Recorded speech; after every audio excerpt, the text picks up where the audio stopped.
Welcome to the Occult Rejects. In this episode, I got the man himself, William Ramsey from William Ramsey Investigates. I'm pretty sure everybody who listens to this show already knows who this man is. But we got him coming back on for some my opinion, it's almost like high strangeness, weird true crime going on in Nashville. And I think, with Riley Strain and either other cases besides that, just some weird stuff I think is going on over there. And William has been keeping his eye on it.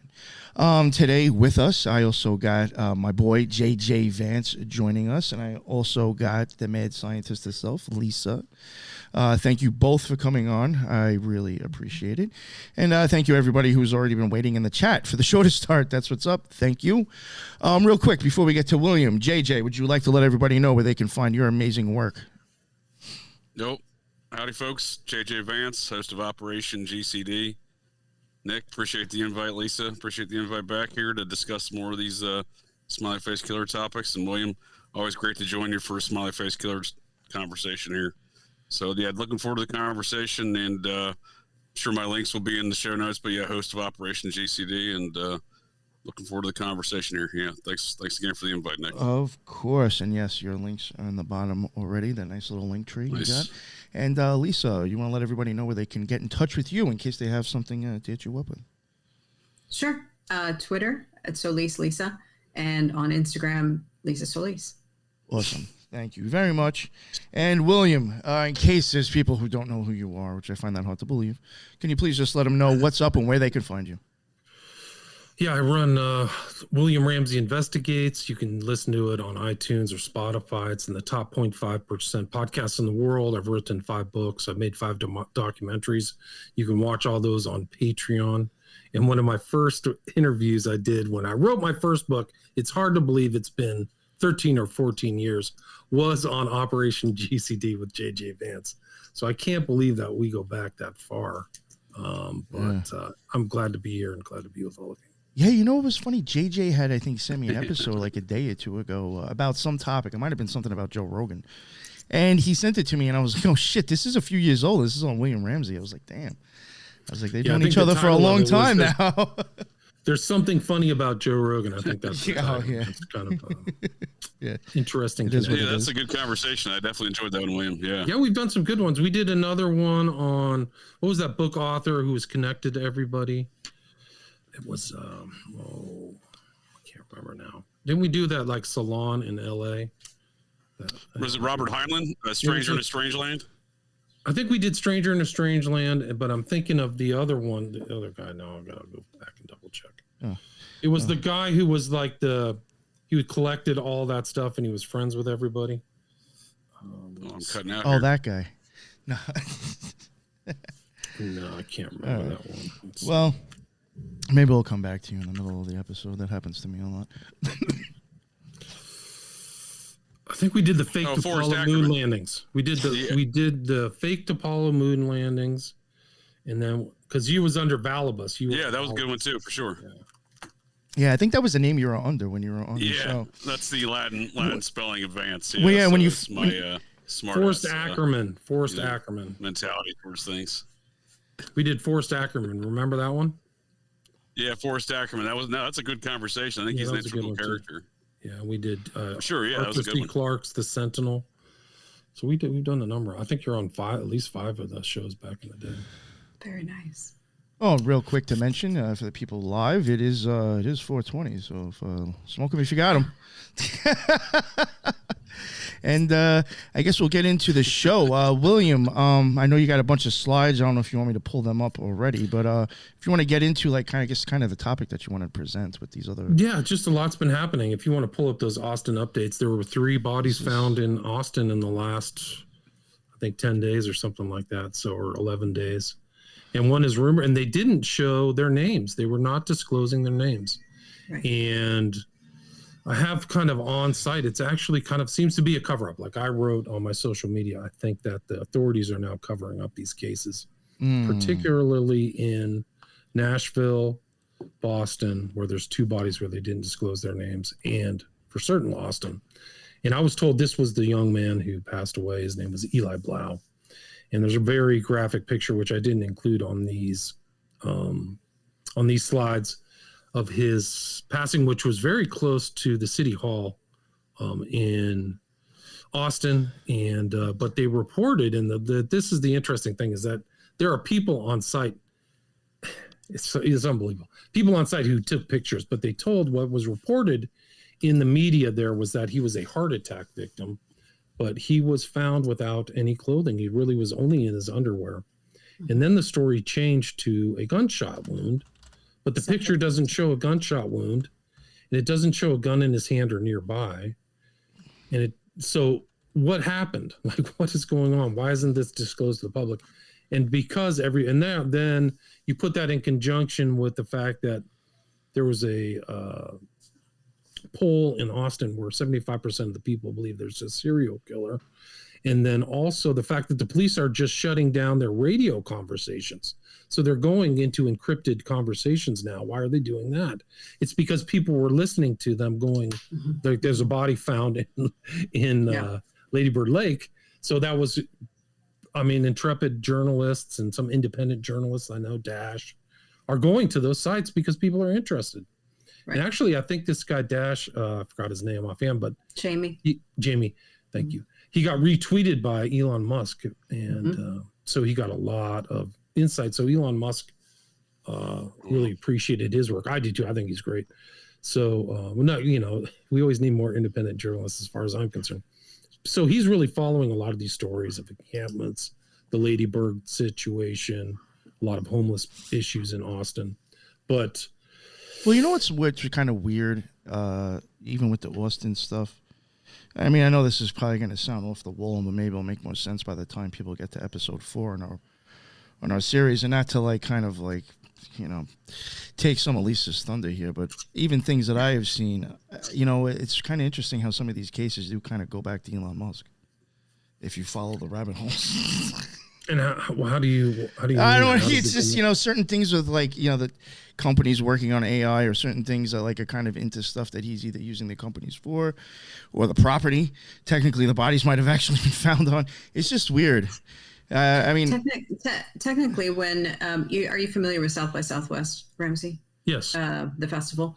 So notoriously, it had always been music. It was a place to showcase new bands, and this is kind of where all the new bands went and got picked up or contract or anything like that. And then it kind of morphed into a movie as well.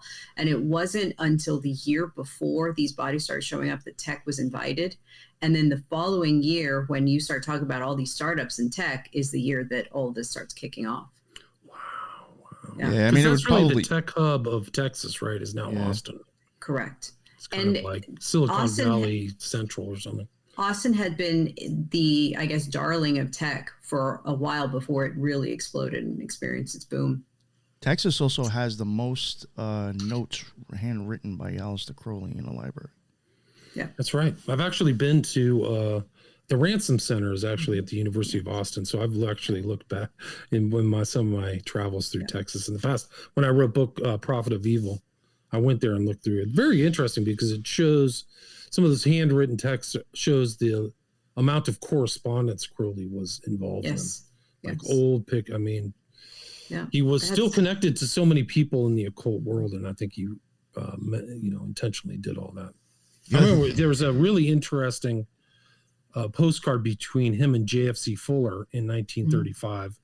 So it showed that their relationship went on decades past, even when they were writing books together. And then JFC Fuller was invited to Hitler's birthday 3 years later, I think that 38 or 39 in Berlin. One of two people in England who were invited to Hitler's birthday. But so it really is a kind of a direct connection between Crowley to JFC Fuller and Hitler. And there's other connections. Well, and he had a very controversial letter written to a journalist with a very controversial title, didn't he? As well, it's in that collection. I don't remember offhand. Yeah.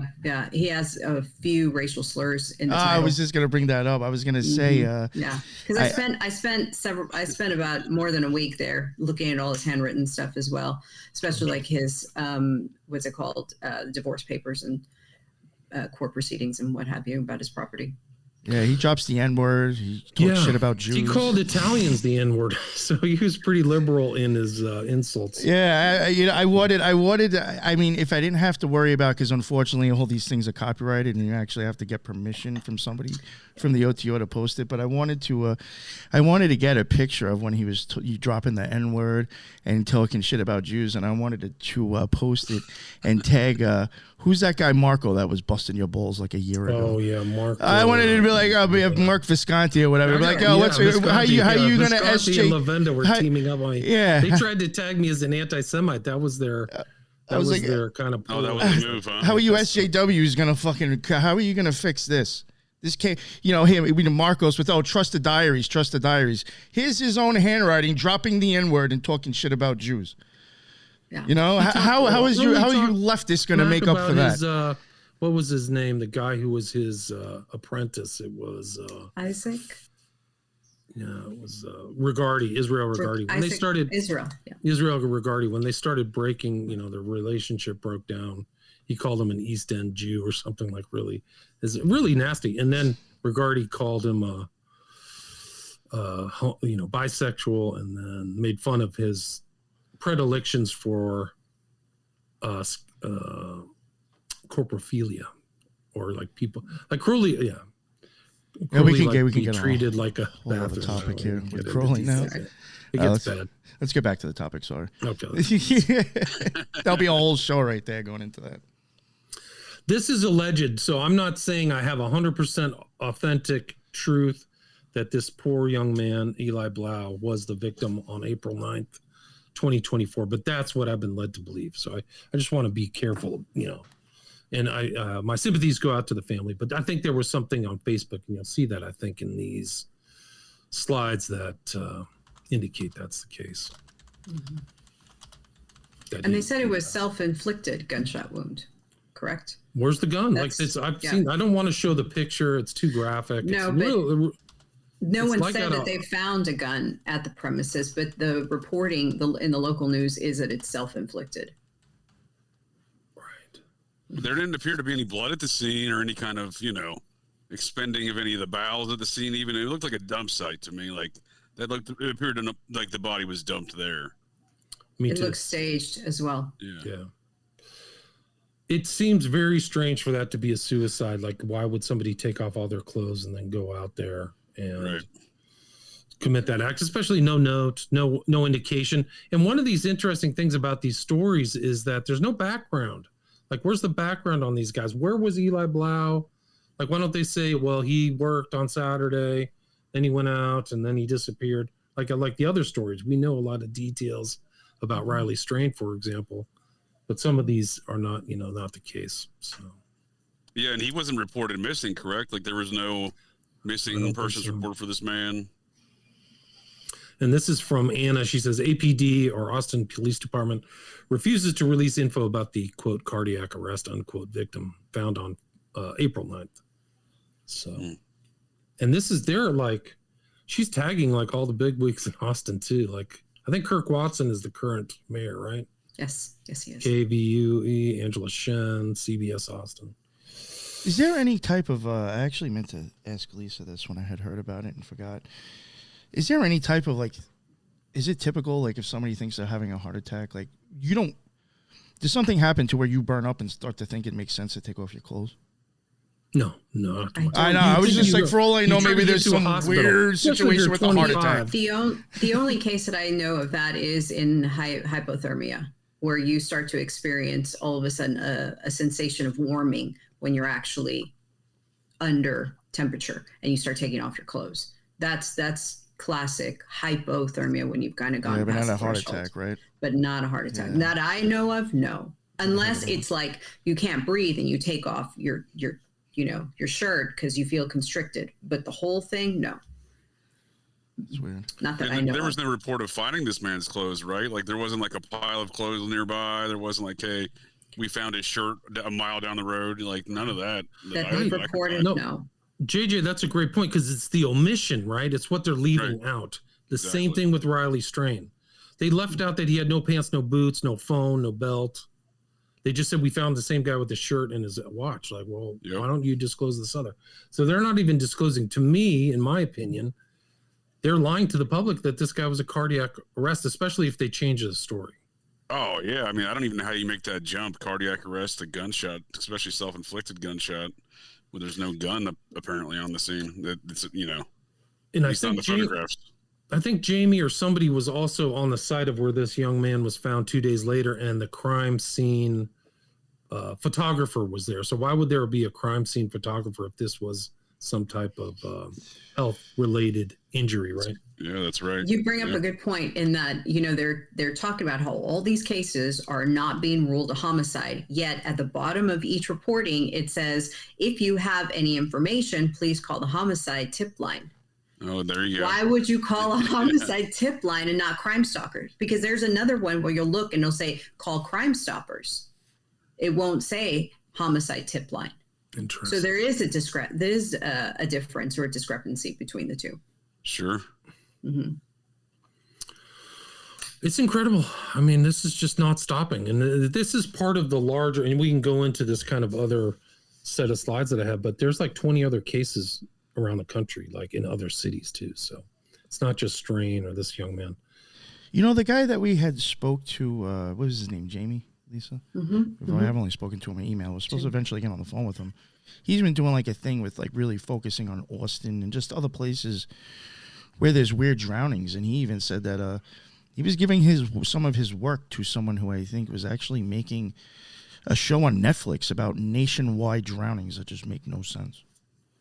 I mean, I know it's going to be on Netflix. I mean, you got to wonder about that, but I do think there's something behind these drownings. I mean, if they're drownings at all, right? Yeah, water in his lungs. These cases, but there are, my understanding, and according to the grapevine, there are producers and productions in like the wheels are grinding on this subject matter that are different than what happened with the Oxygen 6-part series that Gannon and Gilbertson were in. That was produced, if I'm not mistaken, the Oxygen series was produced by the Blumhouse Productions. Correct.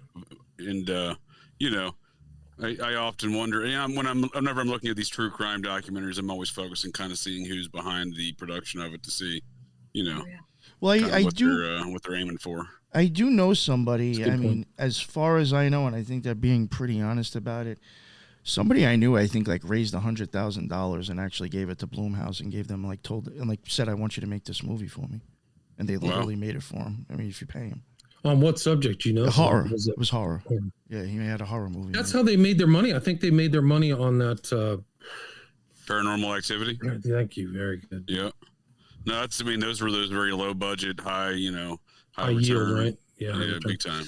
And I think that they do a good job. I think they're a skilled kind of group of guys, but I think their Oxygen series was aired in the fact that it didn't show the enormity of this phenomenon. And there were cases that only really one case was contemporary with their production, which was Dakota James. All the other ones were older cases that Gannon and Gilbertson had already kind of gone over in case studies in forensic drowning. So I think that and then that's the problem with being a kind of knowledgeable person in a documentary with a production house, because the production house may just set all the guidelines for the production itself.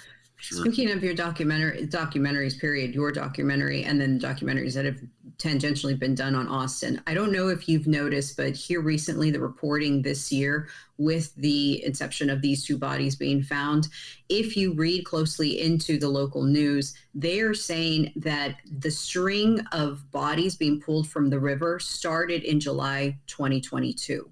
So they're omitting everything before that. And they're saying that it's only been 10 bodies in the last 20 months.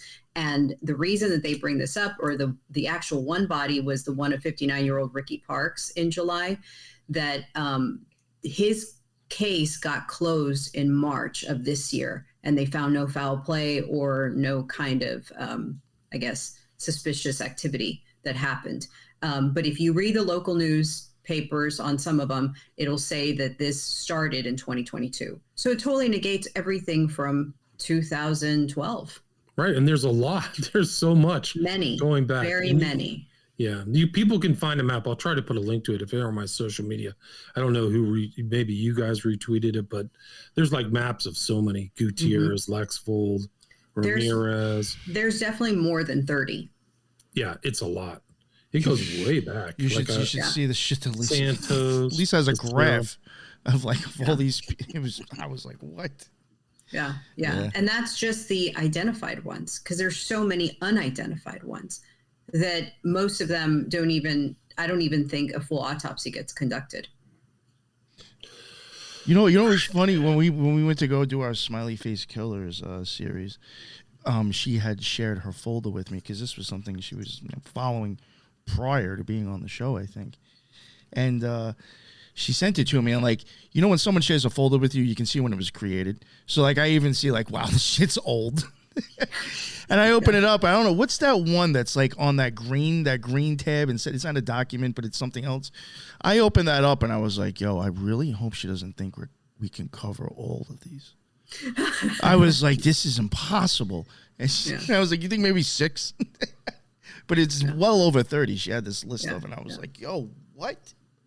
Mm-hmm. That is insane. It's crazy. It's really crazy. But the 3 in a week is also really crazy. And the cover up. Like, how did 3 bodies pop up there?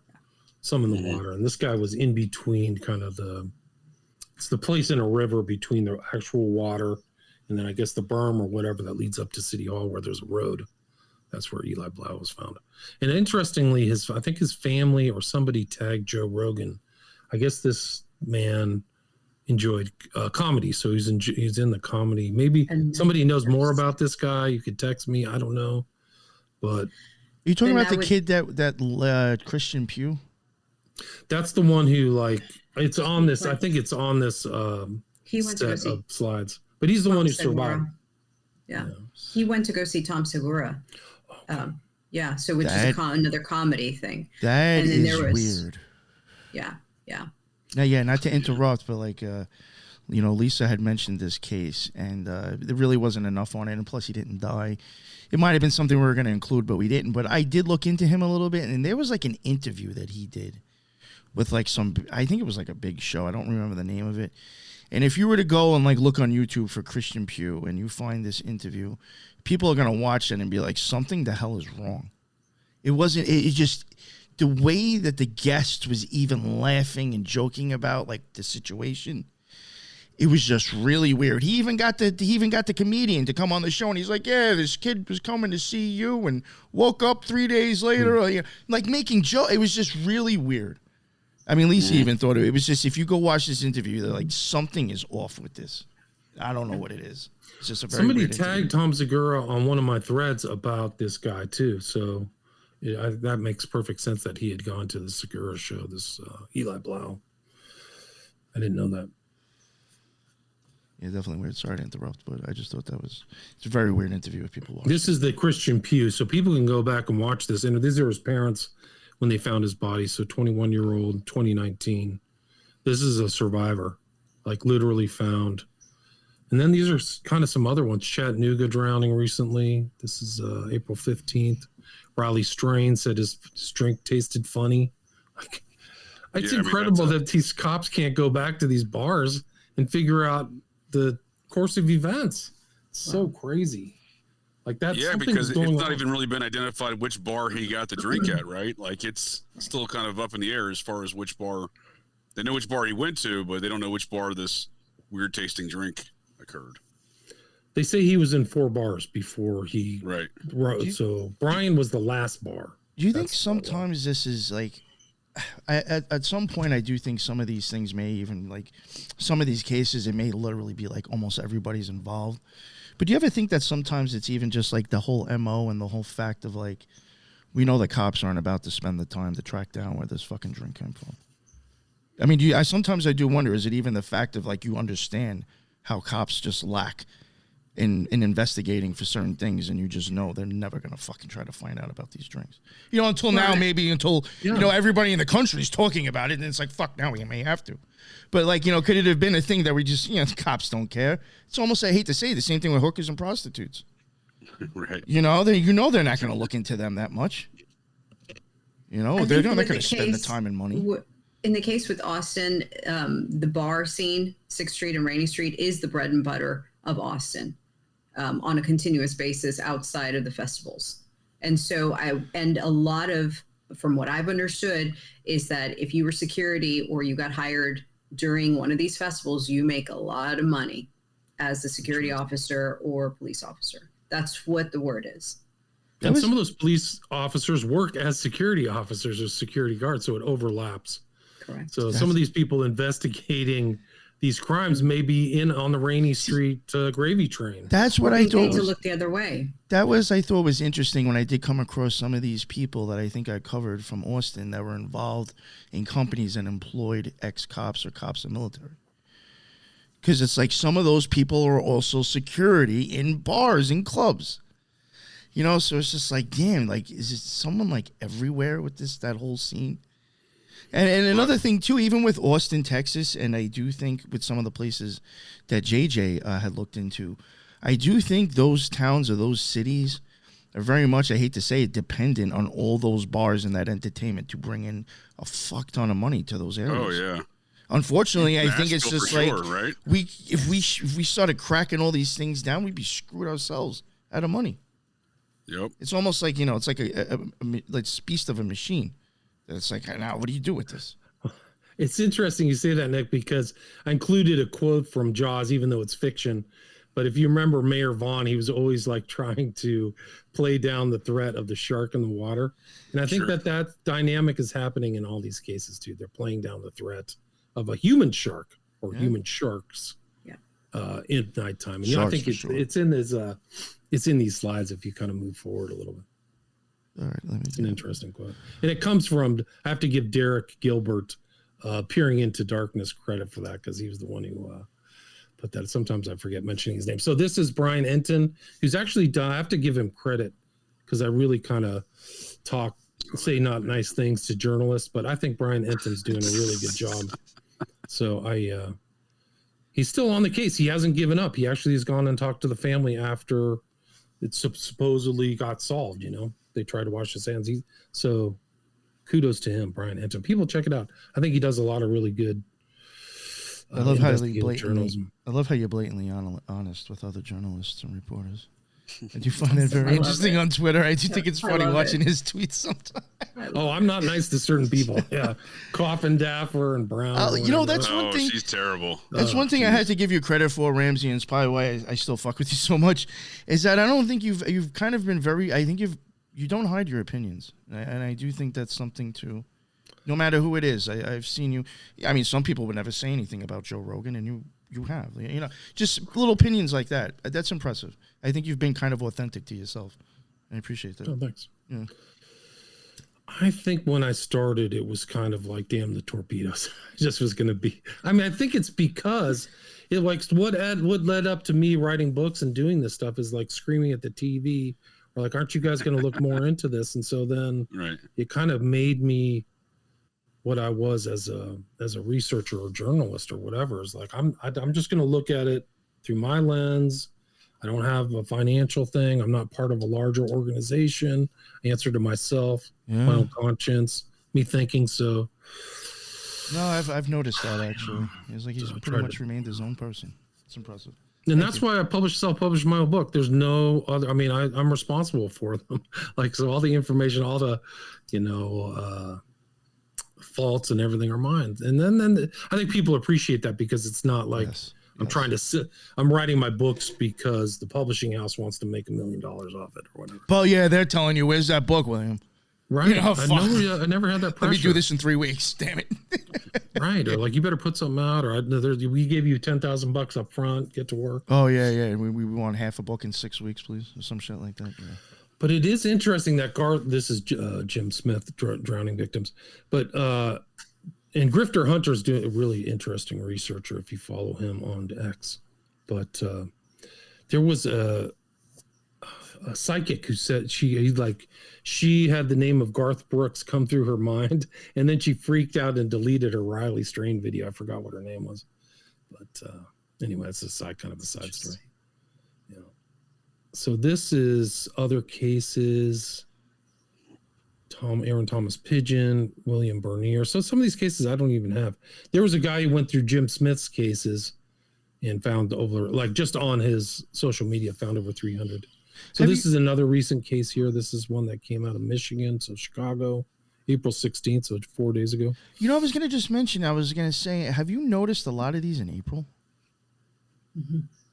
I have been noticing that because like one was April 9th. Well, that this caught my month for attention. sure. I mean, this year Book of for the Wall. sure, but so usually I thought it was like the night, like the colder things, like sometimes the summer aren't as busy, but it seems like from just like a general survey in my mind, it's really kind of like almost like September to March or something. Because I think 3 of them so far have been in April that we've already pulled up. No doubt. This year. It seems, at least in Austin, it's a lot of February and a lot of April, which is interesting because South by Southwest is in March. And then if you look at the fall, you see some in September and then November, which precedes and then follows ACL, or Austin City Limits Festival.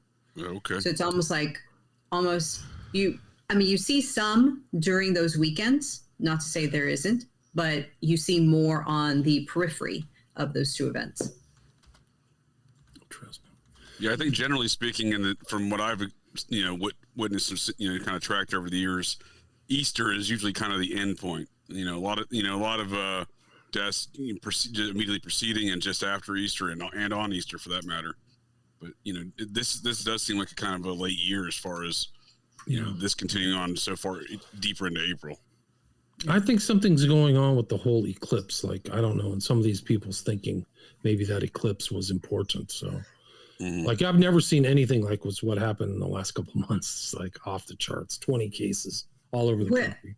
What's interesting is that, so there was a kid that went missing on that weekend and then later was found, and they really didn't follow much up after they found him, and he was missing for several days. But that weekend as well, there was someone that was rescued from the lake in terms that was, I guess, swimming, or he took off in an argument or something, and they rescued him and they took him to, I think, Del Seaton Medical or something like that.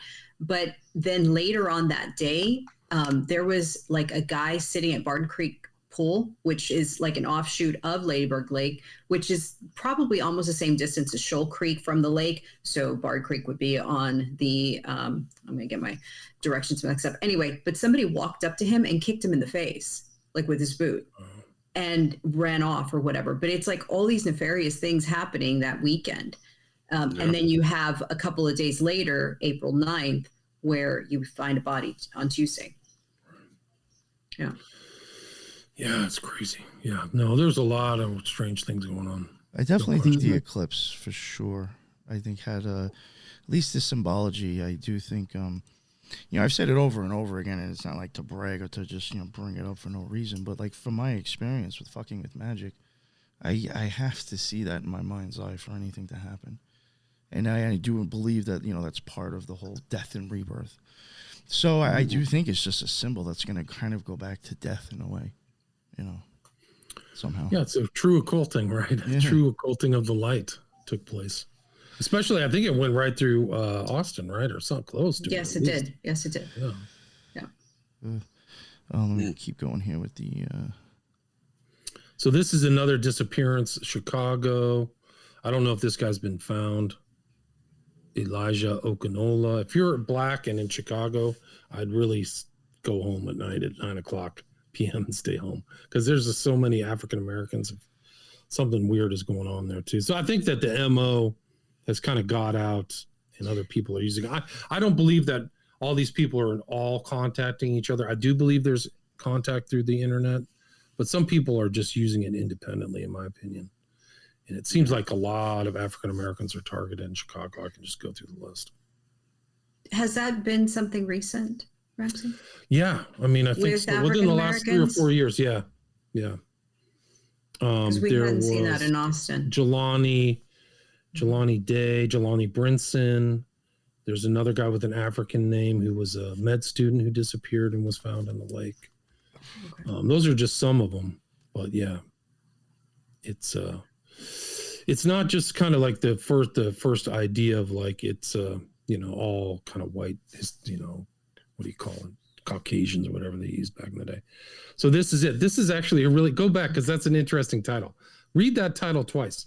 Why police investigate deaths on Lady Bird Lake, even if they're not suspicious. They're all suspicious.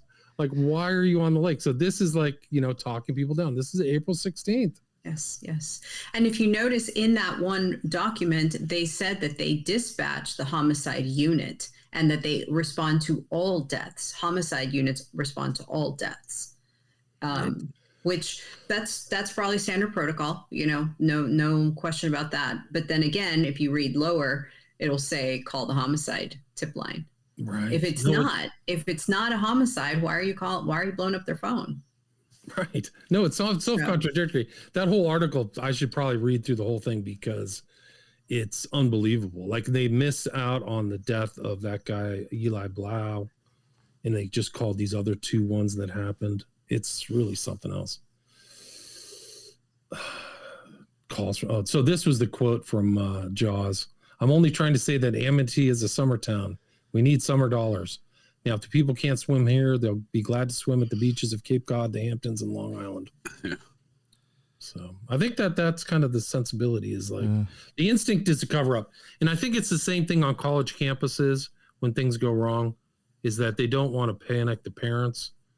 Oh, yeah. Kind of the money going. So they always cover up deaths or like rapes or things. They just don't want that. This is another guy missing. I don't think they've found him yet. This is from April 18th, so 2 days ago. His name is Christian Rangel. Interesting. 24-year-old. Is this the same guy? Is he from Utah? I don't know. I don't recall. Don't know. Missing since April 8th. Well, it says he's a passenger in an SUV. I mean, was he kidnapped? I mean, this is an odd description. That is very odd. He's last seen in a passenger in an SUV and he's missing. I mean, sounds like a kidnapping, but there's clearly, there is definitely an economic, from just so many different levels and directions. There's an economic impact for all these cities to declare anything a murder. So, and speaking to the college campuses, same difference. I mean, look at the University of Idaho when they shut down for the quadruple homicide that they had on just off their campus. I mean, that was enormous economic impact. So none of these. So even if this was just some an unconnected kind of situation with this guy here in Austin, I'm sure the Austin PD wants to bring no attention to this guy even, or any missing person in that town. Correct. I would agree. The economic impact would be pretty devastating if suddenly they said, "Oh well, all of these young, healthy 20-something-year-olds are disappearing for X, Y, and Z purposes or whatnot." And that's politically speaking, that no politician is going to want to make that statement. Mm-mm. That would be the end of their career as career suicide. Right. Yeah, and I mean, not to say that this necessarily means something, but it caught my attention when we saw one on April 9th, and now this is April 8th. The Book of the Law was written on the 8th, 9th, and 10th. That's right. That's right. 120 years, right? Oh, God, I don't even know. Oh, you could say written or received. It depends on what the take is. Right? Take on received, it. But also, you have to think of it in context of even in Austin, the legal, the DA there is being either recalled or actually prosecuted. Mm-hmm. So really? Some of this so these cases might be taking place in a kind of environment of legal upheaval, and whether that has something to do with this or why they may politicize these cases. It may not just be an economic impact, but hey guys, if there's something happening here, they're going to look on, blue cities or Democrats as allowing this or looking bad. So let's just cover it up. Maybe it's something. What's the guy's name? Is it Garza? Garza in Austin that they're trying to recall? No. I can't remember. I can't remember now. That's certainly plausible. Yeah. I mean, that's certainly a plausible scenario, politically speaking. Yeah, it's Garza. His name is Garza. They just did a thing that was, they did Their illegal release of confidential records violation. This is from yesterday. Jose Garza, that's right. That's Yeah, right. Jose Jose Garza. Garza. Yeah. I think there's some kind of recall effort or. And District apparently- Judge Dib Waldrop accepts a petition to remove Jose Garza from office and appoints Bell County Attorney Jim Nichols as special prosecuting attorney to litigate Garza's removal trial. This action is being brought under the Texas's rogue prosecutor law. So if he's not, and this is yesterday, so if he's not really doing his job of like maintaining the police, I don't know, or maybe there's just not a positive relationship between the DA and the police. Usually, I mean, in these cities, Yeah. I think that's this kind of standard situation these days. Yeah. Especially when you start reappropriating money. Because they never really defunded the police. It was all a horse and pony show. They ended up getting more money.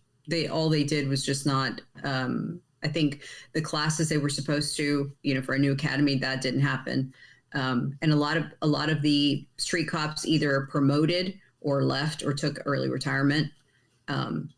But yeah, there was reappropriating of money. I think EMS and fire ended up getting some of them siphoned over to PD or something. So here's another death in Chicago on the 16th, April. found in North Lake Shore. Wow. Unidentified adult male recovered, pronounced on scene.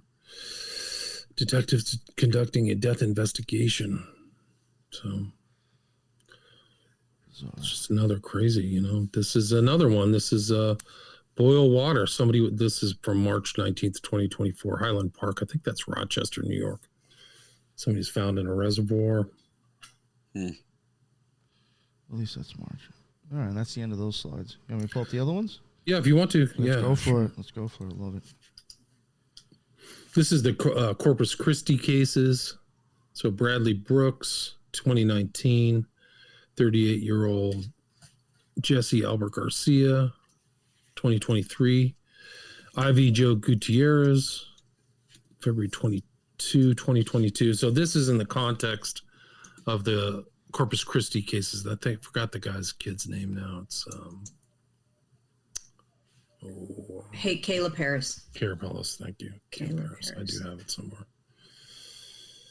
Caleb Harris. So it's just a lot. It's just so many cases. Houston had a whole bunch of cases. Within the last couple of years. San Antonio had one. I think they found him in the City Walk, which is kind of a very well kind of known area. So Yeah, the Riverwalk. Yeah. yeah, Riverwalk. Thank you. Mm-hmm. He drowned in the Riverwalk? That's like 3 feet of water. Right, exactly. It's syrupy. Found in the Riverwalk. I was gonna say that might be Chalmers, actually. You've been there, JJ? You've seen the thickness of that water? It looks gross. Is it really? It's thick. It looks syrupy. Oh, yum. Oh yeah, yeah. It's not good looking water to go swimming in now.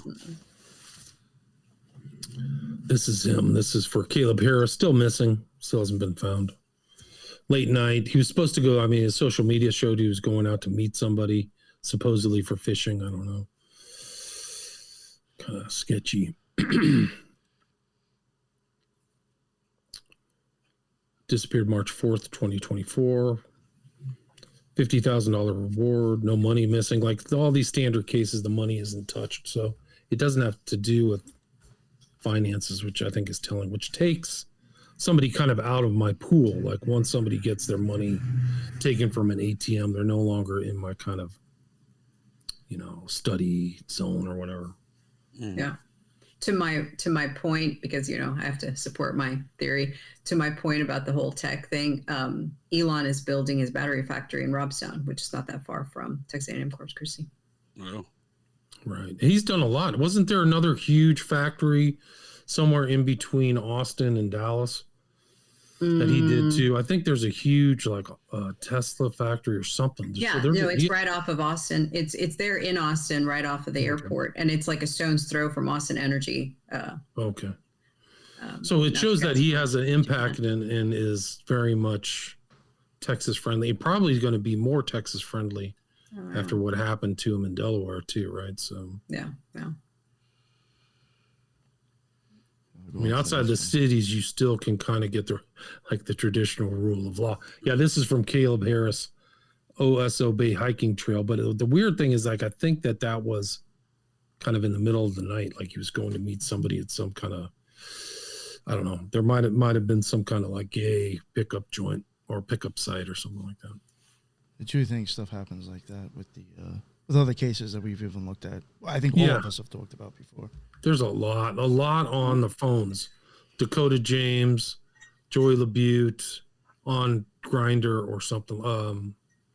Some other ones that come to mind. I mean, the killer Stephen Port in UK was all over. He was a lot like that guy Scarlett Blake, that they were all over these websites, but under multiple different aliases. Like they didn't just have one alias. It's crazy. Right. So they're criminally. I mean, I wouldn't call them Koberger levels criminally sophisticated, where they literally study criminal procedure or justice, but they're sophisticated thinkers. Some of these guys, yeah, and smart. These aren't like crimes of passion or crimes that somebody's not thinking. It seems like these are people who think through it.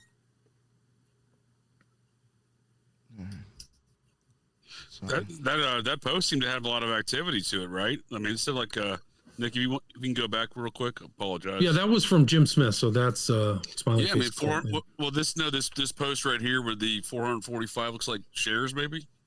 Or is that a Reddit post? Yeah, I think that's right. Yeah. So I mean, in theory, the law enforcement should be looking to see who's accessing this post, right? You know what I mean? They should have done that for Joey LaBute and Dakota James. What are they doing online? Same thing with Riley Strain. He's online doing something. Something, right? Something. Yeah. People are hearing something. And my understanding is, like, the last person who heard something, the person who said he's just drunk came out of his phone. It wasn't somebody who was with him, right? Right. So like, oh yeah, he's drunk. Well, who is that person? Like, who's on his phone? Who's he texting, or who's he streaming with? Like, that would be key. And yeah, it's interesting. So it's 445. M4A has some kind of like sexual meaning, I think. Some sort of connotation of like man for all or something. I don't, because it's NSFW, right? So he's on this not safe for work.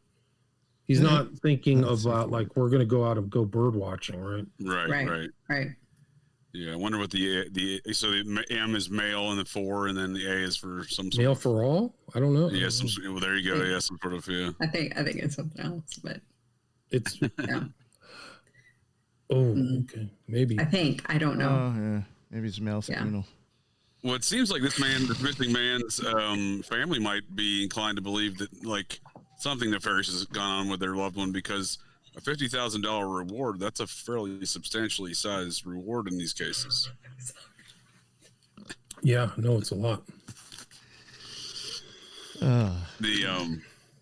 It seems unique, at least. The rewards don't typically get that high. It's true. They don't. You're right. Something I did just look up real quick. I was just wondering, because like even with Texas and even Austin, I know we're not like on Austin, but I was like wondering just like, some of the gematria behind it. And I did look up Texas. And I thought kind of interesting some of the things that they do, that it did match. With Texas, just putting that in, some of the matches in Hebrew, it does match stonemason and magic square. I kind of found that interesting. But like even when you go now into English, which would probably make more sense because it is in English, you will get eclipse. It matches eclipse. It does match knight with a K. It matches archangel. And I just found that really interesting, actually, that Texas matches eclipse. Oh, lion. Black hole, Texas matches as well. And then when I looked up Austin, in Hebrew, it matches Antichrist, Pornhub, and Burger King. What's funny is that Texas can't access Pornhub anymore. Remember? Right, that whole thing. That's funny. Yeah. Wow. And I have heard that there's a lot of criminality associated with Grindr. There's a lot of rolling, like, people who may not even necessarily be gay, but they get to beat them up and take their stuff and stuff like that. Like if they're older, like I heard that at least in LA, that's much more common and never gets reported. It stays out. So it would be kind of semi-consistent if there was even darker stuff involved. And targeting too, right? So they're targeting somebody they have seen online. So it's not as random possibly as it's perceived for researchers like me. Like somebody goes, oh, that's the guy I'm going to do this to, whatever. And I'm going to have a fake name. Like that's what Stephen Port did. Oh, and real quick, because this stuff kind of made me think of Slick Dissident, who's in the chat now. When I was looking at the simple in English for Austin, it does match. It matches Apophis, it matches Pluto, it matches Arizona, it matches Vampire, and there was something else too. It did match, in my opinion, a lot of things I could do with Red Rose, Arkansas. It did match other things that I think would go along with like Death in the Eclipse, and the Beast is matching Austin, in my opinion. So I just found that interesting, how like we're talking about deaths, and I see it in the numerical value. I mean, even a lot of the numbers I actually thought was really weird. Oh, that was one of the things too. Austin equals 84, and I'm always saying the 8 and 4s. There's something up with that. In simple, and then even in Hebrew, it matches 440. So you're getting double 4s there. And then Texas itself, totally forgot to mention that equals 69 in simple. So I mean, now you got the capstone and Cancer and Death for the Scottish Rite arc. The pillars in the arch. It has the 69 at the capstone. It's going to equal Death, and I mean, we're constantly hearing about Cancer now too. Which is interesting you bring that up, because remember we looked at the Masons, and I was looking at Texas, in that they have it, and somebody in the chat had also mentioned that they have a museum, huge museum in Waco on the whole Mason thing. I mean, it's like one of the largest, very well known. I honestly do think some of this stuff has something to do with. I do think we're going to start seeing shit about Cancer. I really do think they're going to start pushing that hard. I really do think it has something to do with occult symbolism, and that's why we keep on saying stuff about prions is going to start popping up as a hot topic because of Cancer. I do really, I hate to say it, I'm not trying to do no doom and gloom, but I do think that's next. And I think it all has to do with the occult symbolism that's going around since like COVID, and I think it's all one long connection rising up and showing symbolism of death. I mean, it sounds creepy, but that's my opinion. Sorry. All right, we'll move on after I got all depressing sounding. This is just like pics of like where Caleb Harris was, creeks and things. He just fully disappeared. Like he's vanished, much like these other ones. This is mentioning you. Just watch your 2-week-old live stream with Occult Rejects where you were always praying, and then they brought up Matej Paris, 21-year-old Croatian man. So this is another international case. Disappeared, nightclub, ran around, found in water. I don't remember what date that was. Just like April 3rd. April 3rd. Yeah. Oh, was that this year? Okay. But that's the whole thing, is like, once I came out with this stuff, everybody, I get so many great emails and texts, like people, have you seen this case? And no, I don't know some of these. Like, so this is a perfect example of not knowing, I don't know all these other languages. So somebody who knows Croatian or whatever this was, Serbian, it's the same thing. I think it's Serbia, but somebody knows this MO in Serbia. Oh, wow. And he fits it. Saying, if you look at a picture of this guy, he looks like all the other.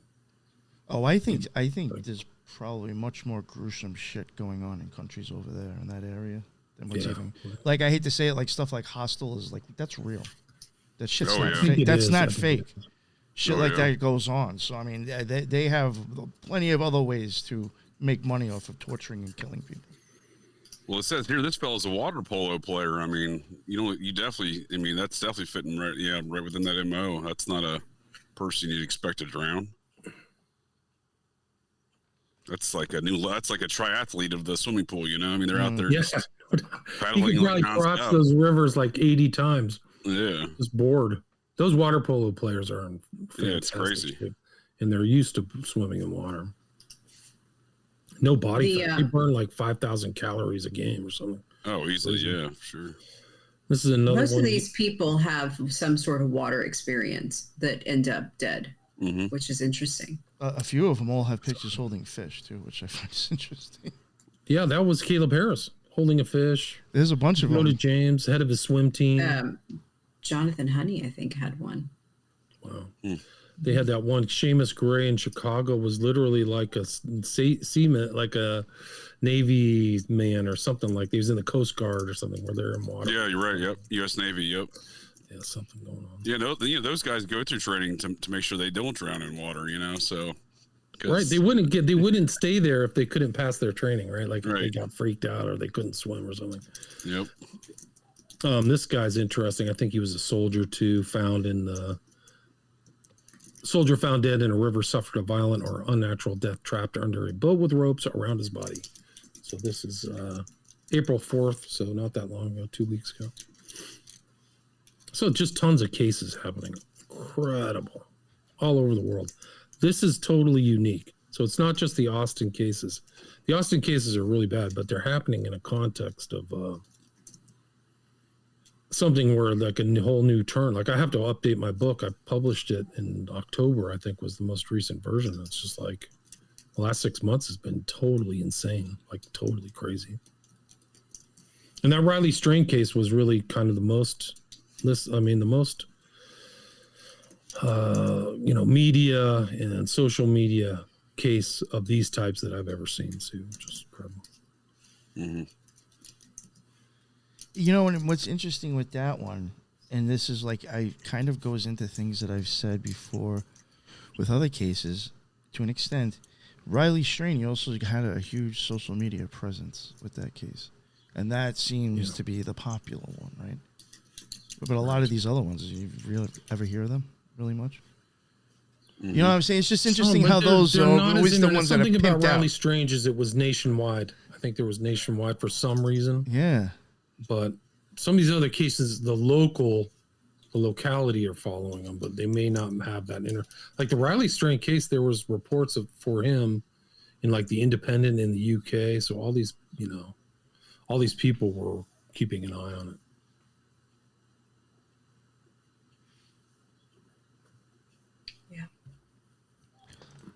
I gotta finish the rest of my protein shake. So here's the African-American guy, March 22nd, found in the University of Richmond Pond. Super suspicious. I think he was from the Caribbean too. So like typically if you're living in the Caribbean, you know how to swim because you're in water basically all the time or often. Yeah. His name, I forgot his name. Christopher Elvin, and same old story. Prior police say it appears that no foul play. So it's always the same kind of baloney story. It appears there's no foul play, and his death was not a suicide. Okay, whatever. Jeez. This one is definitely a case. 21-year-old West Point cadet found in, Hollywood or something. Haven Morris, 21. He was on leave in not Florida. Suspect foul play. There's actually a lot of military veterans. I mean, he's not quite a military veteran yet, but I mean, there's a lot of veterans and service academy victims. A number of them. This guy was found in water. Owen Cameron. That's Rhode Island. I mean, it's just crazy. So many. There's one around Riley Strain too. His name was Jonathan Sloan. Jim talked to his family and they said that it was super suspicious. Usually the families kind of have a good take. Like they know if their son, was a risk taker or why this was totally out of character. When they say it's totally out of character, usually it's something bad happened. Well, I think that's really awesome, that idea that you got going now. Aren't you trying to actually interview people? Interview that's people. Awesome. That's really cool, man. That's you might get a whole new insight on a lot of stuff. These are all the cars that drove by and Riley Strain disappeared. So maybe one of those is where he was driven off. But there are cops around. there was like a suspicious black cop around who was checking out some kind of break-in, but there was no break-in reported on the Nashville PD site. So what's he doing over there? The other thing is, like, people who are around at night, they get into like all kinds of trouble because they just are night people. So they're like, there's so many serial killers who operate at night. Well, you know what? Even like nowadays, which I mean, I think we see it every time we see, like, you know, a place get ransacked and robbed. I mean, the whole thing too nowadays, you just put on a mask. It's not unusual. Yeah. Just covering your face. I mean, all they got is your. I mean, you know, at some point, I guess all they need to do is scan your eyes. But, you know what I'm saying? I mean, they don't know who all these people are that are running in like the same black clothing with a mask on. Right.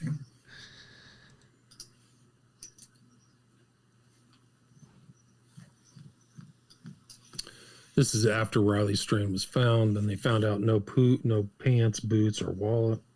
I found this guy interesting, honestly.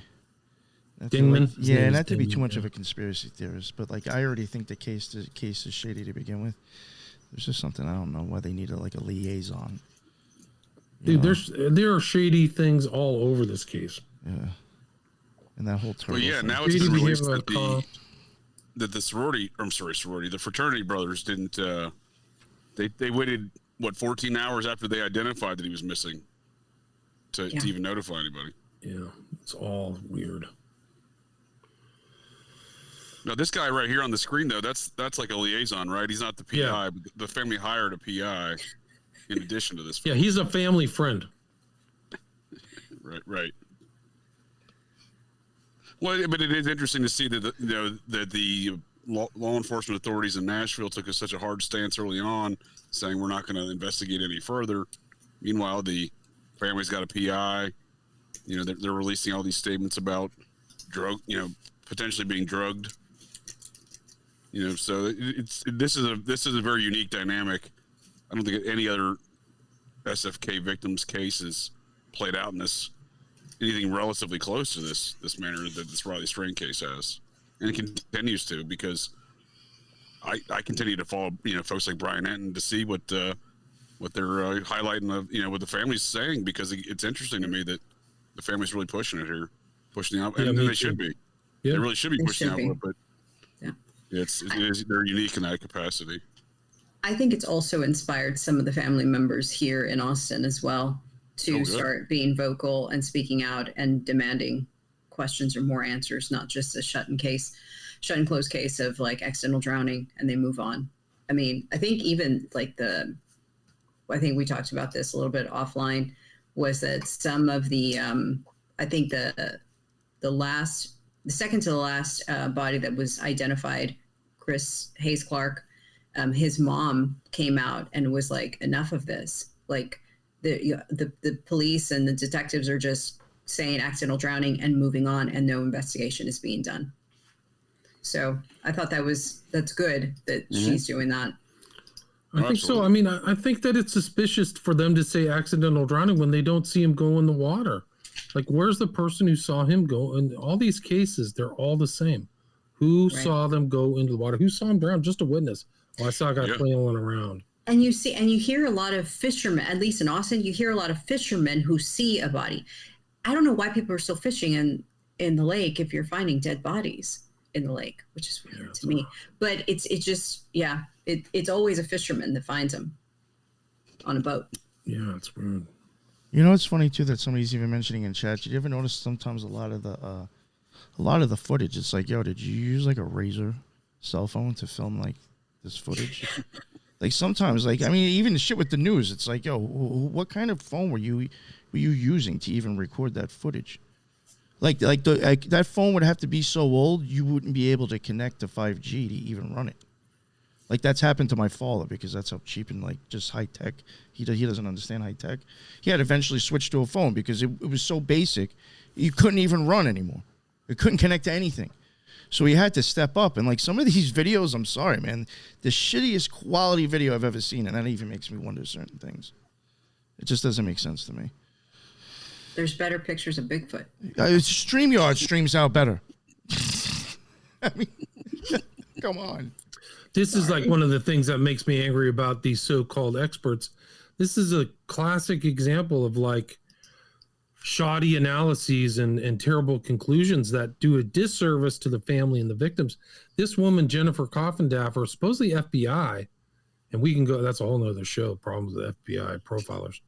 But I still believe he lost his balance and fell into that river and likely undone his pants to urinate. They have this kind of concept that these guys are going out to relieve themselves with no evidence. And they seem to think that when men are drawn to the river to go take a leak, and that once that happens, like something happens where they panic and fall in and drown. It's just unbelievable. Like, these are adults. Like, it just doesn't make any sense. And people follow. Like, she has like 70,000 followers. Like, she's a reputable analyst on these TV shows, News Nation. I saw her on like I think it was Garcia, no. Vargas was her name. And so it's like unbelievable stuff. Like, I don't know if their parents will ever be satisfied. I can't blame them. I hope that they find peace, whatever. It's a bunch of baloney. This is all still on Riley. Yeah, I invented a new term called Pius interruptus drownicus, which is when these guys urinate themselves unlive themselves while taking a leak. The sound of one zipper combined with urinating leads to full catatonia and drowning while at the river's edge. Hundreds of men have done it without any witnesses. Often their phones will disappear. Where's Riley Strand's phone? Like, they checked everywhere. They still cannot find his phone. Like, did he just go to the bathroom and then hide his phone or throw it in a garbage can, or what? Where is it? Why did it stop pinging the moment he disappeared? Like, if he drowned, it would still be pinging, right? They should have found his phone. Well, I even think like the whole situation with Randy Lexfold. I mean, even from talking to his sister, I mean, that just seems very. It's like basically in his situation, it's like either someone threw him over or he threw himself over the bridge. Like, right. I guess like that's their assumption. But at least with phones, correct me if I'm wrong, if you turn it off, it's still sending data and receiving. You literally would have to completely break and damage the actual phone for it to just stop dead in its tracks. Right? Yeah, I think so. I think you're right. Yeah, just like even the whole thing with Randy, it's like even with the amount of damage done to his body doesn't even match the scenario of what they're saying. It's just weird how it's just like they come up. I feel like some of these cases are just kind of like expected to pawn off like the most basic bullshit explanation. I don't know how to explain it. It's unbelievable. There's so many cases that are just total garbage, and the police are. I think they're deliberately covering it up. You know, they're like, we gotta wait. Company towns or something. They just don't. They don't want to divulge this stuff. I was watching this movie with Sean Connery, Outlander, where these guys were doing drugs and having ODs, and it was all covered up because it was like a company town, and they didn't want to disrupt the money flows. That's probably a huge part of it. I think once they're like, "Oh, everybody fell for COVID," we can just give them any bullshit now and they'll believe it. Yeah. I hate to say it. I think the news realizes that too. I think that's also some sort of clue that is yet to be, I guess, teased out, is the fact that it took a break from Christian Pugh in 2019, and then it did not resume till 2022. Right? That is interesting, yeah. That even COVID stopped the traffic of whatever was happening.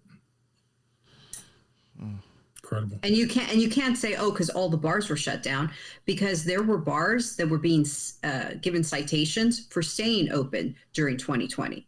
Yeah, I will have to say, we'll have to say from my experience, and I think other people could probably even agree, that it was a very horrible, fucked up situation, but there were places that if you weren't in a major city, it really didn't actually affect some people. I mean, I'm not trying to downplay it either, but I mean, I knew people in the Carolinas and in the Midwest where they were like, yo, I mean, except for a few people being nervous, they're like, I never once had to wear a mask. Maybe a few times. And I was like, damn. So, I mean, I do find it interesting how if it did stop, there was my opinion, places where you could still pull off these things and not look weird. I don't know. One thing I did find interesting thinking about that is from my experience too. Now, I don't know how it was for other places, but I have had some theories where I do think that part of, I guess, the organized crime, because I'm not saying it's necessarily occult crimes when I bring in certain organizations. I think it could be more of just these are organized crimes of foot soldiers for other people. But if anything was being involved with the Masons and the Lions Club and the Rotary Club, I know for a fact the OTO, and I do think the Freemasons, they were closed down for actually a long fucking time and sided with the CDC. Mm-hmm. So I could see almost that same period of time break for them, not really doing much and just staying on Zoom, and the lodges being closed with the break in time as well. I know that sounds like very out there, but it does kind of almost correlate and match. Because the OTO was probably at least closed for like a year, and then at that point, I think you had to be vaccinated for a while to even get in. Wow. And other places, the Masons were like that to an extent too, from what I was told. So, I mean, they were closed down for a bit. I found it interesting how, like, none of y'all had to, like, close. How are you paying rent? I mean, did all of your members still continue to give you lodge dues even though you're not open? I know a lot of people who weren't doing that with the OTO. So I can't imagine they were actually getting enough from their members to keep paying rent. I don't buy that. I will say this, that at least in Austin, a majority of the conservative-based businesses remained open, and the liberal ones did not.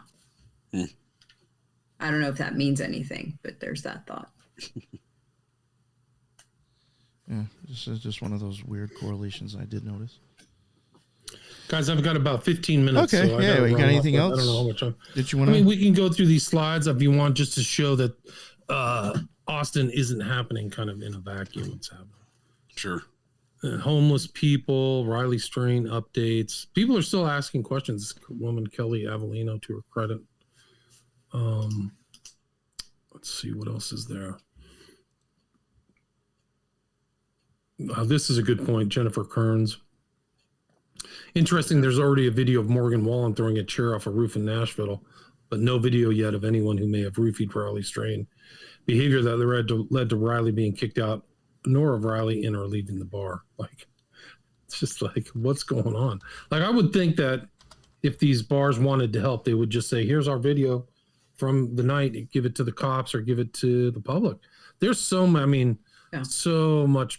I don't know, the police don't divulge all this stuff, but there's some really great researchers out there analyzing and seeing through this case, like a lot of really smart people who aren't accepting the police's story, or just kind of like the accidental drowning version. You know, they know. I mean, where's his body for 2 weeks? Like, that's such a joke.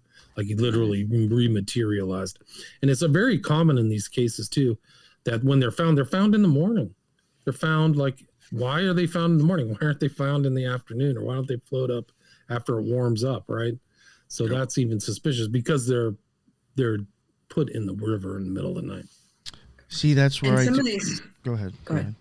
Some of these families that are trying to gain access to these video footages from these bars are not receiving them. They'll say that they cannot release them, or there is no footage, or it was accidentally recorded over, but there's always some. And when they do receive the footage, it's mysteriously clipped. Wow. Mm-hmm. That's what happened in the first case that I really studied, Joey LaBute, 2016. Like, it's weird. Like, oh, you just had a fuzzy video camera and it didn't show anything. Like, I would say that's the most important thing. So that makes some of these venues seem very suspicious. And there's other ones like Zach Marr, some of these other ones, like that would be key to your own safety to have your video functioning as a business, because you can get slip and falls. You can get false claims against your employees. Your employees can rip you off. Employees rip off their bar owners all the time. It's like, so why wouldn't you have your video functioning like a satellite that could see, read a bank card from space? Like, that's what if I was a business owner, that would be an obvious expenditure that would be worthwhile. So why are these other places that sloppy? It's really weird. The next one. This is the other case associated with Strain. So after, I think Strain went missing, the 8th, and was found on the 22nd. This guy was found on the 17th. Damn, the Jim warning talked to this died on guy's the parents. 17th. Jeez. Yeah, Jim talked to this guy's parents. He's found in the river in the Cumberland. And the parents said it's, suspicious.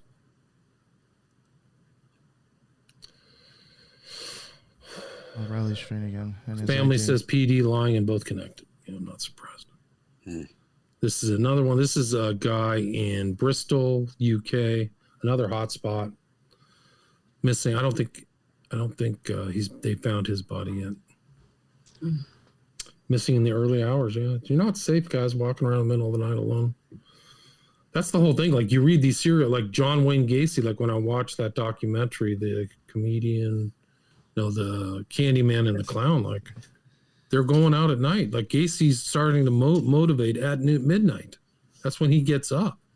It's also interesting. It's like the same guy, the most prolific rapist in the UK who got busted was a guy by the name of Reynard Sanaga. Mild-mannered, didn't look threatening at all, but that's when he got started, was at 2 a.m. when the bars were closing, right? That's when he would go out and find people and bring them home and drug them and rape them. And he was gay, and he went to a church, like a woke church, but he liked to find straight men. Like, that was his target. Like, he wasn't trying to abuse fellow homosexuals. That's the same guy. So it's the same kind of story. He's out. It's 3:24 a.m. He's out on CCTV and then disappears as he goes away out of CCTV. All these stories are all the same. Mm-hmm. So that's the whole. I've talked to a guy, Igor Sersky. I don't know if you guys know him, but he speculated they know where the CCTV cameras are before they go out, because you can see them online in the UK. You can actually go to see where the CCTV cameras are. So you just kind of wait outside of the CCTV camera range. You don't have to be Einstein, figure that out. Yeah. Another lost parents, same story. Where's his lost phone? Same story, right? There we go again. When you study these enough, like, that's how you can tell. That's how you can tell they're going to be found in the water. Where's their phone? Like, the phone is something tangible. Like, It's so strange. It's another one. Greg Shelton, Dunworthy, Georgia. This year, they had two in Georgia, Charleston, back to back, like 2 days apart. It's so crazy. Like, it's really carnage. It's that bad. This is the story. St. James Island and kind of pretty. Charleston, Georgia, is my understanding, is a pretty sleepy town. I could be wrong, but to have two bodies show up in the river on the same kind of week is crazy. Zachary Lewis.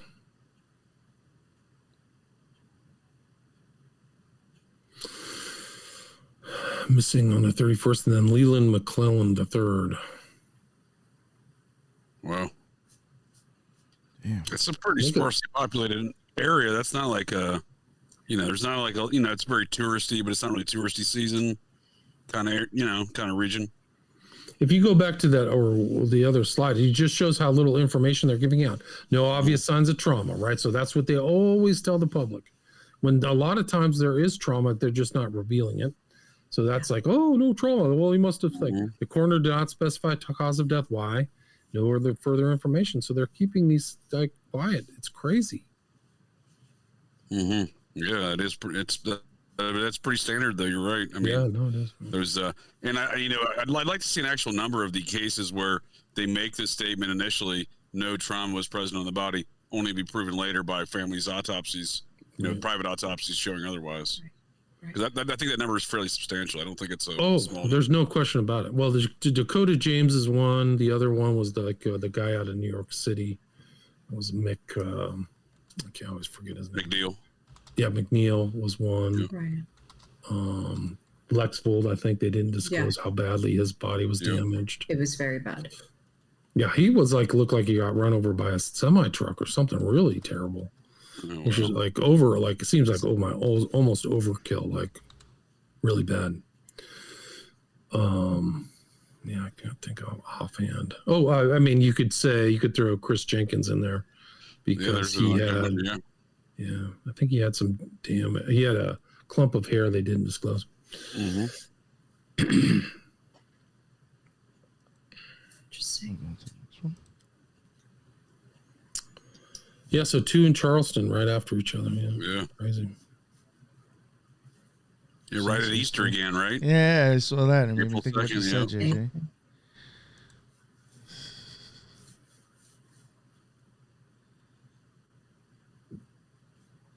See, I mean, again, not to keep pushing the whole like Mason thing, but like when it comes to water, if there's a Rotary Club, they have boats. Mm-hmm. So I mean, it's so convenient, I think, too, with bodies and water. Mm-hmm. You can dump the person whenever you want. Yep, nobody would question. That's why I say I do think it's shady as shit that the Rotary Club is what sans Gilgo Beach. Mm-hmm. This is New York. 2 bodies found down at Breezy Point, and they only disclosed one name, Colin Marma, and then the other one I couldn't even figure out. They said they found 2 bodies 2 days apart, just like Charleston, right? And this is April 5th. It's so crazy. I couldn't find out these names. They're not disclosing the names. That is weird, right? Yeah. Mm-hmm. Wouldn't they say Joe Johnson accidentally drowned and was found so-and-so? Well, like we talked off air, is that the recent body that was found in Austin on the 13th, they're still reporting victim was possibly a man. It's just so wild. Yeah. It's not possible that was him and his mother. You cannot right? accept this, guys. You can't accept these kind of stories. It wasn't both of them together, right? Definitely, for sure, right? Yeah. I'm thinking maybe the article was like saying the mother and the son died, but I don't know. Trying to make No, sense it was of that. 2 young men, but Yeah, they I'm trying to didn't make sense of disclose the that. other name, I don't think. Yeah, why not? Why'd he even bring it up, I guess? Yeah. Rockaway Beach. Found in the morning. Why is he found at 9 a.m. again? You know? Yep. Rockaway, that's interesting. That's like in Queens. Yeah. I think I might have heard about that on the news.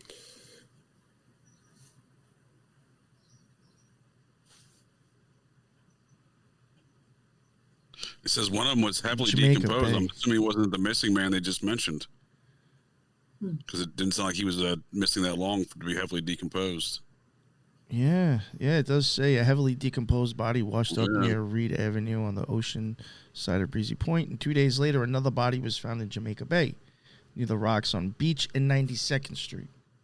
That's probably Rockaway Beach, right? That's a little surprising because I could be wrong, but like that is like, I'm just going to be honest, there's nicer and worse parts of that beach.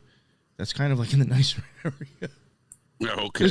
I'm keeping it real. I'm just saying that it is a surprise to see that over there, you know.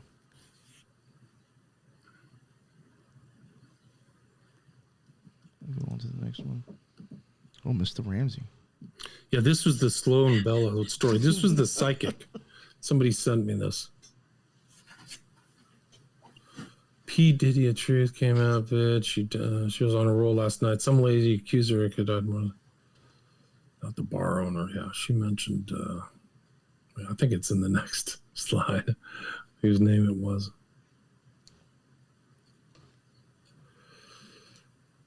These are just Garth Brooks. That's who she mentioned. Don't ask me why. I'm not psychic. That's her Sloan Bella. She took it down. I think maybe I got to follow up and see what else she wrote. But doesn't Garth Brooks live in Nashville? Probably, yeah. It makes sense. One of the bars that Riley was at was Garth Brooks' bar. Garth Brooks' bar, yeah. Maybe that's what. It wasn't. It was Luke Bryan's bar.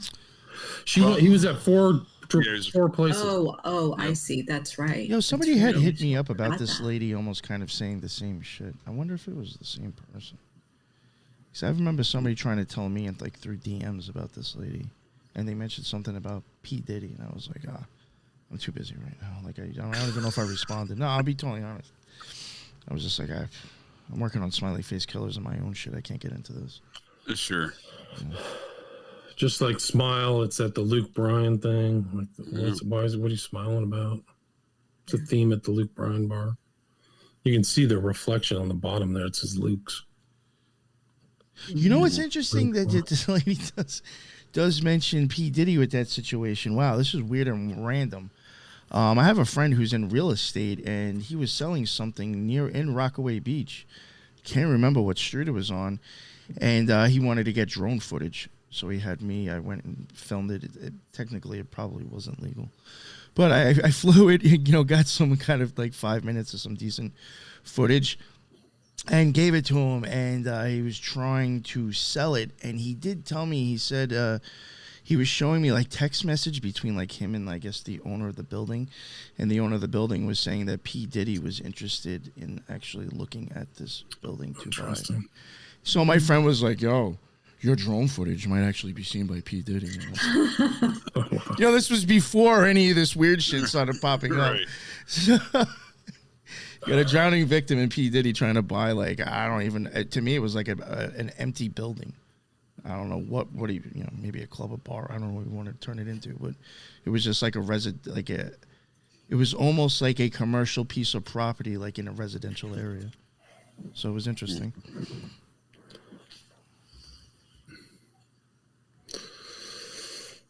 It's just more lake floaters. This is something pertaining to Austin. I got to run, guys. Okay. You can continue to go through these slides if you're interested. Oh, no, I'll take them down. I'll let you, just real quick, plug yourself and we'll end it here.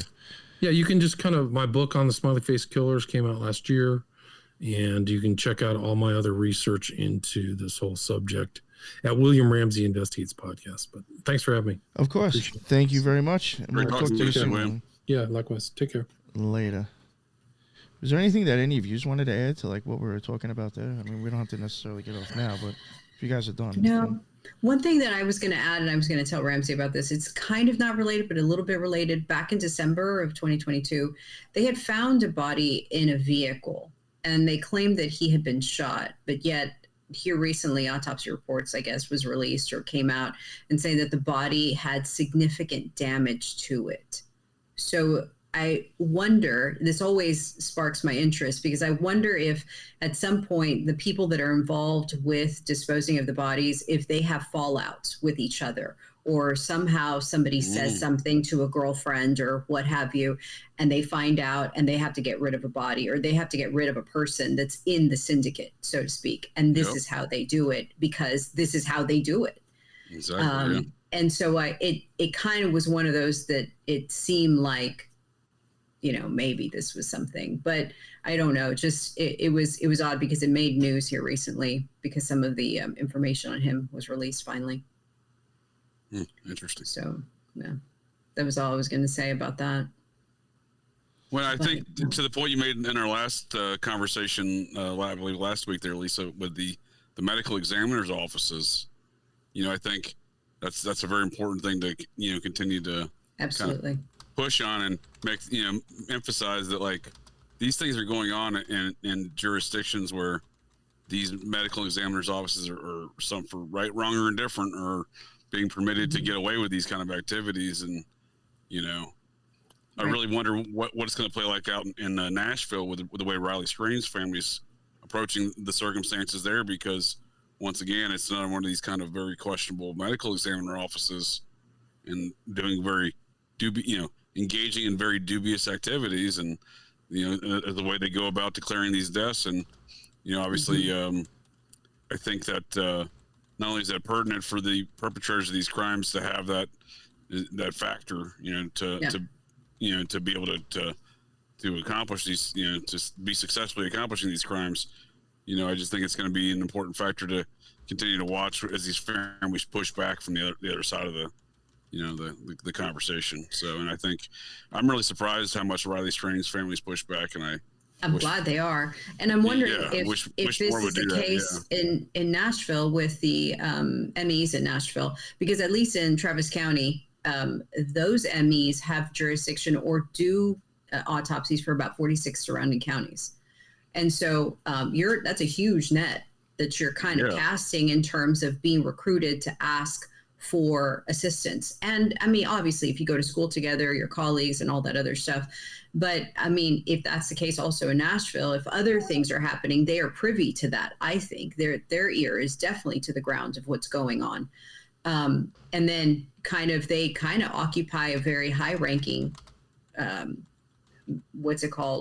opinion in the law enforcement, right? Because they're the ultimate what have you. And like we showed in some of the episode 2, most of them have a predilection for getting paid for private autopsies. Yeah. Of money under the table. So there's evidence of being bought, paid, and sold for. Yeah, that can create a lot of problems. Mm-hmm. So who knows? Yep. Anything you want to add, JJ? No, it's a great conversation. Yeah, appreciate the conversation. Yeah, appreciate the invite. Yeah, great talking with you both, and great talking with William. Glad he could join the conversation here. He was my internet connection was cutting out here, I believe, at the beginning. So glad it worked itself out here eventually. But yeah, I mean, it's a good conversation. I think he provides a continuing focus. I think to speak to some of William's work, he provides a good focus on a wider scope of things than I pay attention to necessarily. Like, I'm always learning more about all these cases in the UK that are obviously a growing problem over there as well, and a growing trend. But yeah, he's always got some good summary of events of what's with these additional cases that are transpiring, and again, not just here locally to the Americas, but also in some very far out places into Europe and whatnot as well. Because that one in Serbia, that's some new stuff for me. Like, I'm not familiar with a lot of this activity over in those parts, proceeding, some more, maybe like the last year or two. But yeah, it seems to be more of a growing trend over there as well. So yeah, it's always interesting to see. Yeah. You have to ask. I mean, it has to be something outside of the national border. If the same MO is being practiced in other countries. Yeah. But well, it also goes to speak. Also, if once you start realizing, bringing in those factors and considering those factors, it also kind of begs the question. Then the next kind of logical question is the people, the cover-upper folks here that are kind of dictating things behind the scene, causing law enforcement agencies not to investigate things or send out dogs, like the dogs never went out to find Riley Strain. Is the political pressure and force behind the scenes, is that of also more of a global or worldwide type of thing, like a UN almost kind of level of political pressure? Because obviously if these things are going on in the UK, they're going on in other areas of Europe, et cetera, and here in America, it's not America. Like, no one from America is calling over to the United Kingdom. I wouldn't imagine. Hey, don't investigate these crimes, right? You know what I mean? Like, so it brings like a higher order of organization into the conversation. And I just think, it's well, that's a scary thought. That's what I'm getting at. I actually do think, I guess it's more of another scary thought too.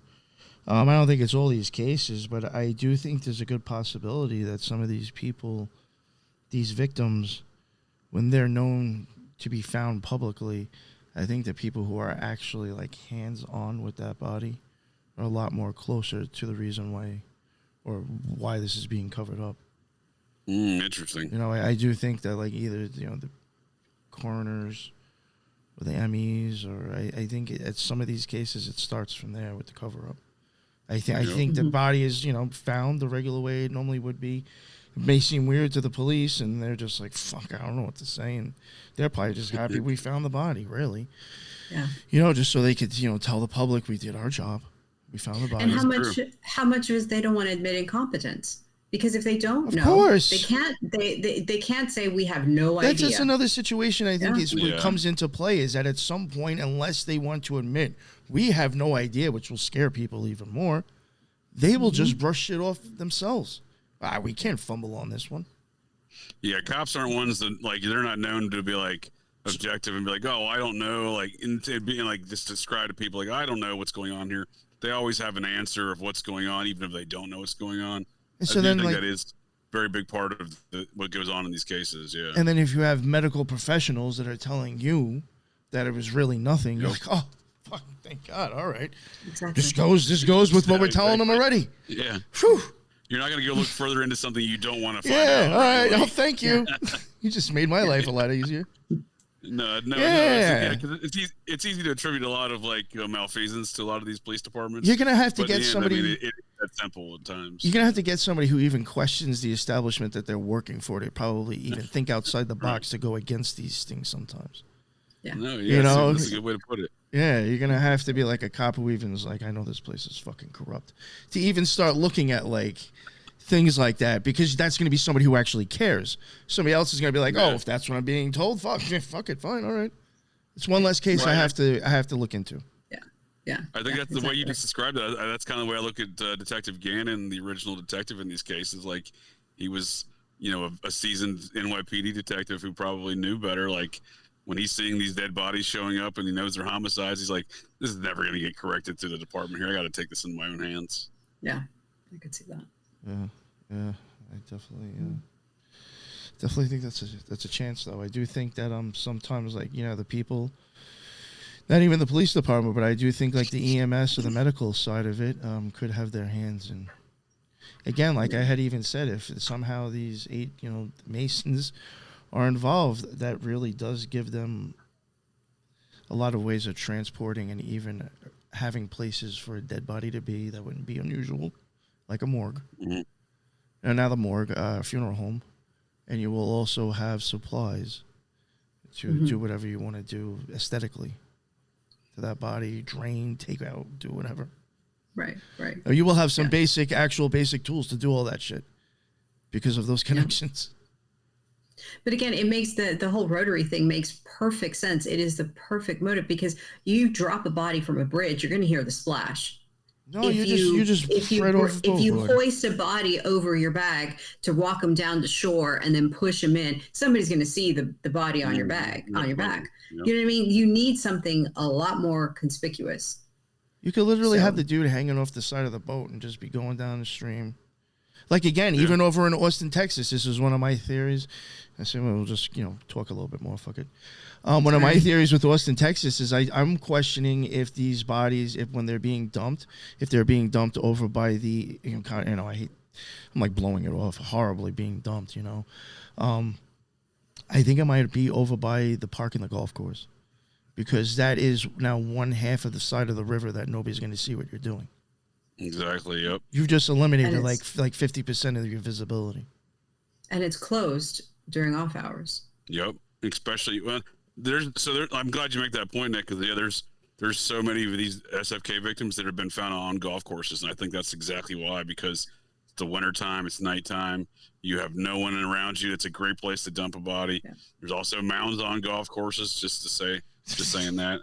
And and there's also why Shriners have golf courses. So you have what's that? I think Shriners have golf courses. I wonder if that has any correlation. That I have no doubt. That would not surprise me. Trump's played at one of them. That's how I know. Yeah. You have bodies of water that they can, they're not necessarily rivers, but there's, reservoirs or retaining ponds that, can at least give that plausible deniability that this person wandered in there and drowned. I don't know about other states, but at least in Texas, nobody's out during the day in August. Even the animals are bedded down. Right. It's just too hot. Nobody's going out. Yeah. Absolutely. No, I went to basic training in the Air Force in San Antonio in August. It was they call them Black Flag Days. A lot of Black Flag Days. You don't go outside at all. No, at all. Yeah. But anyway. So. Yeah, but no, I think golf courses. These are, it gives you an element of concealment, not necessarily. If there was someone out on the golf course, they could see you, but given the nature of the time frame in which you're going to these golf courses where no one's golfing, and it's a great area to dump a body. I'm like, that's even like sound like it's just like, this is how, like, in all honesty, if you were to try to pull this off in this scenario, you have to make everything look the same. So now, I mean, I literally have just thought of this while I'm on the show, so it's not like I'm some sick, crazy person really trying to figure out how to do this. But, like, again, with having that one blind side, you know how, like, boats sometimes have, like, little buoys or, like, little things hanging from them? You just need something that matches that color with a body in a bag hanging from that side. and it gets dropped on the side of where the golf course and where the park is. So nobody sees that, and nobody's really going to hear a splash, only a few inches off the water. And the other side never saw anything fall. Yeah, no, for sure. That's a very plausible scenario for sure. Yeah. Well, one of these victims that, and I think William mentioned the victim's name earlier in the conversation. One of these victims that was found on a golf course was Jelani Brinson. He's one of the, kind of the canonical victims from the case studies in drowning forensics textbook study into his actual circumstances. This is a man that was found, his personal effects, shoes, stuff like that were found kind of scattered, nowhere near where he was last seen and nowhere near where he was found. So once again, this kind of building these narratives of like where Riley Strain's, debit card was found on the side. That's obviously building the narrative that Riley Strain's can be found in the river.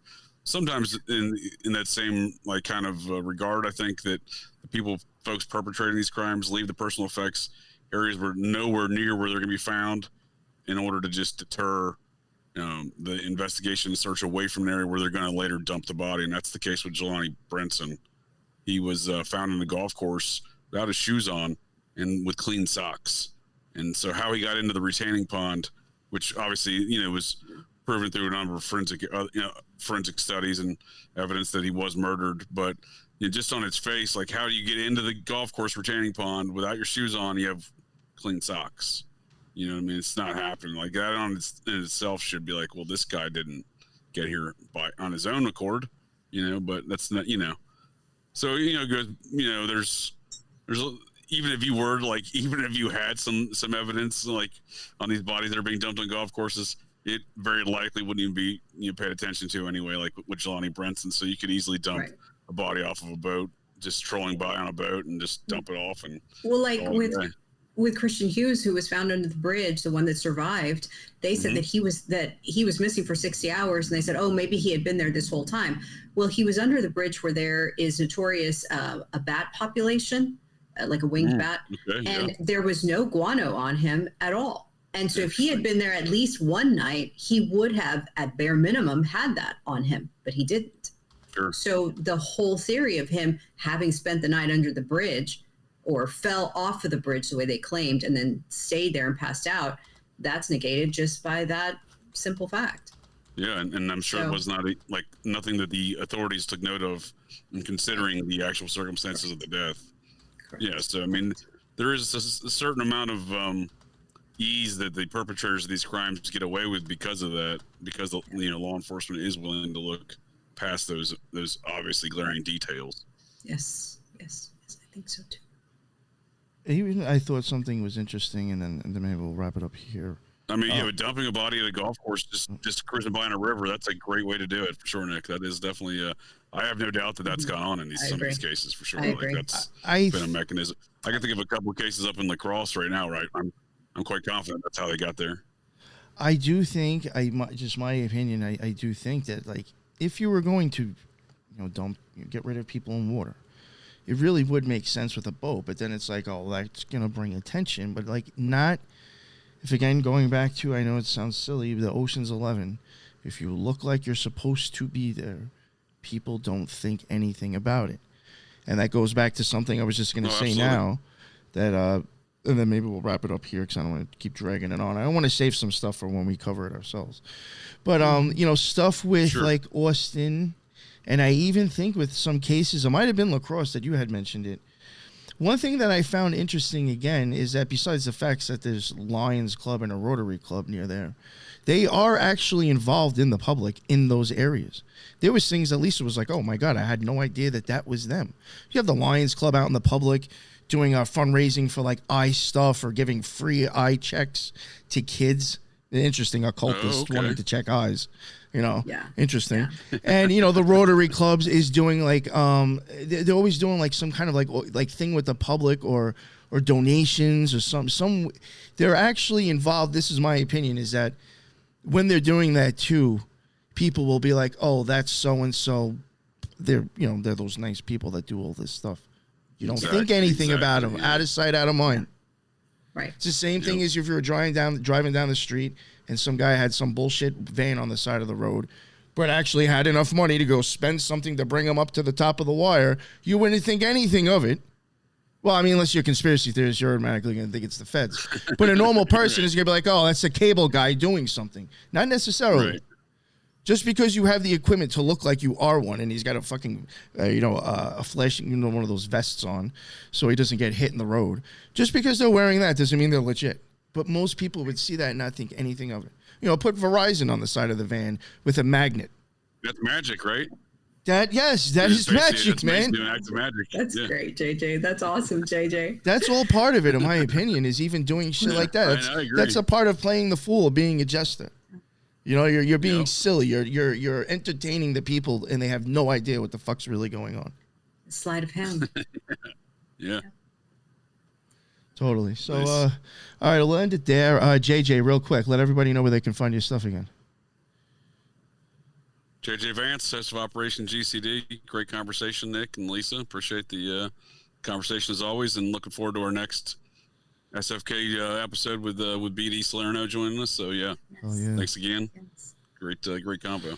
Yes, and Lisa, why don't you let everybody know, not to put you on the spot, when we're doing the third part, and let everybody know where they can find you as well. Yeah, we are doing part 3 next Friday to kind of talk more about Austin, maybe one more about Ohio, I believe, right? And then Illinois, Illinois, yes, close enough. And and you can find me at Twitter, Solis Lisa, or Instagram, Lisa Solis. Yes, and actually, I think I'm going to release this today anyway on audio on all platforms as an extra show. So people listen to it before Friday. Yeah, we'll be going live Friday at 1 or 1:30 around there. I can't remember what we picked, but that and it's going to be a 4-part series. So this part is going to have 1 more of JJ's, 3 more. God willing, it so goes the way that we're planning it. 3 more for Lisa. And then the last episode will have 1 more. And I'm kind of doing this on purpose because between other stuff that Lisa has and even some weird stuff that BD, she thought some things were kind of interesting and she started doing her thing with some of that. And it's just kind of really weird and fits. And I don't know if JJ's got some stuff up his sleeve that he might want to say about his own cases or even Austin, but it is very, in my opinion, very interesting stuff that we'll be saving for the last episode. That I think that might actually kind of be like giving theories or opinions of what really might actually be going on, or some of the players, at least in Austin, Texas, with these cases, Right. So it should be really, really interesting. So, definitely keep an eye out for the 4th one when it does come out. But, again, Friday at 1 or 1:30 p.m., part 3, Smiley Face Killers will be going live. And thank you, everybody who was in the chat as well. A lot of new people jumping in. That's what's up. I appreciate it. I've been noticing kind of an uptick in subscribers, too, in the last week or two. So must be doing something right, I guess. Yeah. I've been noticing probably gained almost 100 subs in a week. And, that's nice. Awesome. Yeah. So thank you for all the new people coming over. I really appreciate all the stuff that you add, too. Again, that is why I go live. I'm repeating this for the new people. I do try to at least go live once, if I can, twice a week. And I like going live because a lot of times I do think you will get a lot of interesting stuff in the chat. So if you catch this in audio, but you don't mind checking out the video, I would definitely suggest to go check either Twitter, YouTube, or Rumble, Facebook. I think it might still be up on Facebook. I know I stream out to Facebook. Check those out and check the lives. But I highly suggest the YouTube chat. That is pretty on and popping, and there's a lot of really good, I think, opinions and theories and ideas in there. Not everybody always seems to agree, but you do get no arguments and a lot of different angles on stuff, and I really love that. So, definitely check out the live chat. Thank you all. That's why I do it. And until the next one, everybody be well. Later.